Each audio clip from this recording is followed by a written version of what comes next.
មនុស្សភាគច្រើនចង់ចាំកំហុសរបស់អ្នកបានយូរជាងអំពើល្អរបស់អ្នកអាចផ្ដល់ឲ្យនរណាម្នាក់នៅការអត់ធ្មត់និងសេចក្តីសប្បុរសរាប់ឆ្នាំប៉ុន្តែពួកគេនៅតែផ្ដោតទៅលើតែពេលមួយដែលអ្នកធ្វើមិនបានល្អវាមិនមែនមកពីខណៈពេលនោះមានសារៈសំខាន់ជាងអ្វីៗទាំងអស់នោះទេប៉ុន្តែមកពីកំហុសគឺជាសាច់រឿងដែលគួរឲ្យចាប់អារម្មណ៍ជាងភាពល្អដែលមិនប្រែប្រួលរបស់អ្នកភាពល្អដែលមិនប្រែប្រួលគឺមានសភាពស្ងប់ស្ងាត់ប៉ុន្តែកំហុសឆ្គងគឺមានសម្លេងខ្លាំងមនុស្សមួយចំនួនតោងជាប់នឹងចំណុចទាបបំផុតរបស់អ្នកដើម្បីឲ្យពួកគេមានអារម្មណ៍ថាខ្លួនឯងខ្ពង់ខ្ពស់ជាងមុនសេចក្តីសប្បុរសរបស់អ្នកបានក្លាយជាអ្វីដែលពួកគេរំពឹងទុកថាត្រូវតែទទួលបានចំណែកឯការផ្លត់ស្នៀតរបស់អ្នកវិញបានក្លាយជាអ្វីដែលពួកគេនឹងយកទៅនិយាយដដែល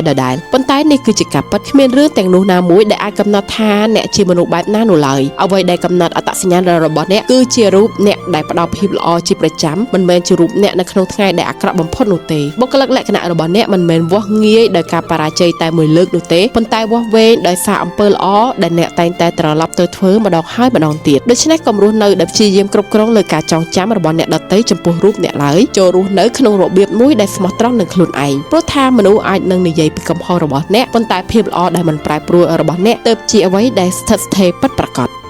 កាហ្វេទឹកដោះគោ Gobisco ផលិតផលល្បីល្បាញរបស់ម៉ាឡេស៊ីមួយកញ្ចប់ធំមាន15កញ្ចប់តូចត្រឹមតែ$6ប៉ុណ្ណោះមួយកញ្ចប់តូចអាចឆុងបាន2កែវកាហ្វេក្តៅឬទឹកកកមានរសជាតិឈ្ងុយឆ្ងាញ់ពិសេស